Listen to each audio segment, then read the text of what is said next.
Now to Venezuela, and this is where President Trump is imposing a full economic embargo on the country. This means he's freezing any Venezuelan government assets here in the United States. And this would also block all property and assets of the government and its officials. This is while prohibiting any transactions with them, including the Venezuelan Central Bank and state oil company. Now, Nicolas Maduro, in a televised address, called the sanctions imposed by the U.S. government illegal. And Venezuela's foreign ministry said Tuesday the sanctions are part of an effort to formalize a criminal economic, financial, and commercial blockade that has already started. Now, the Trump administration has continued to back opposition leader Juan Guaido as turmoil continues in the country, even though most outlets aren't reporting anymore.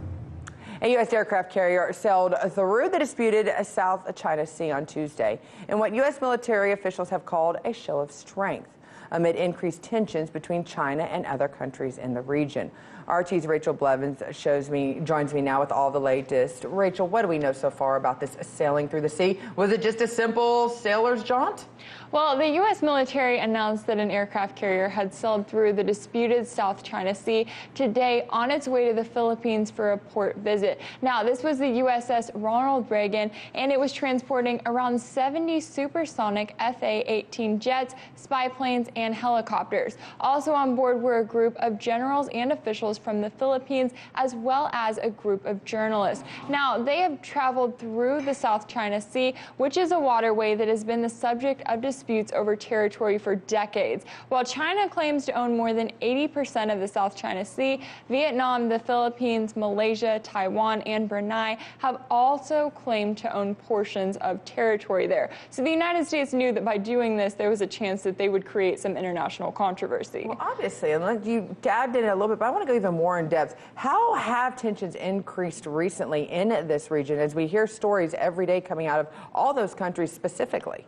Well, one of the most important things to remember about this region is that the South China Sea is believed to have a massive reserve of natural resources such as oil and gas. And we've seen little disputes breaking out between China and Vietnam, Malaysia, and the Philippines in recent months. But this all comes after tensions reached new heights last year when China transformed 7 disputed reefs into islands and then installed a missile defense system there. Now, the United States claims that its only role in this is to protect its allies in the region, but both the U.S. and China have accused one another of acting provocatively here and of trying to interfere in territory that is not theirs. That's the thing I'm looking at. They installed a military defense system they put on these 3 islands. Obviously, that's a very aggressive mood.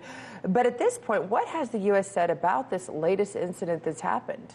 Well, this is not the first time that the United States has used its military to try to display a show of force in the region, and a Navy admiral said that the U.S. is completely in compliance with international law. He also went on to claim that the presence of the U.S. military is not for the purpose of choosing sides in the conflict, but to provide stability and security while talks are carried out between opposing countries. Now, in addition to openly criticizing China's actions in the region, the United States is also in the midst of this ongoing trade war with China, and it's important to remember that as one of the busiest waterways in the world, the South China Sea is a vital tool in all of this because it's estimated that more than $3.3 trillion worth of global trade flows through that waterway every single year. Well, Rachel, in this case, the American adage is walk softly and carry a big stick. In this case, sail softly and carry a big ship. Thank you so much for joining us, Rachel. Thank you.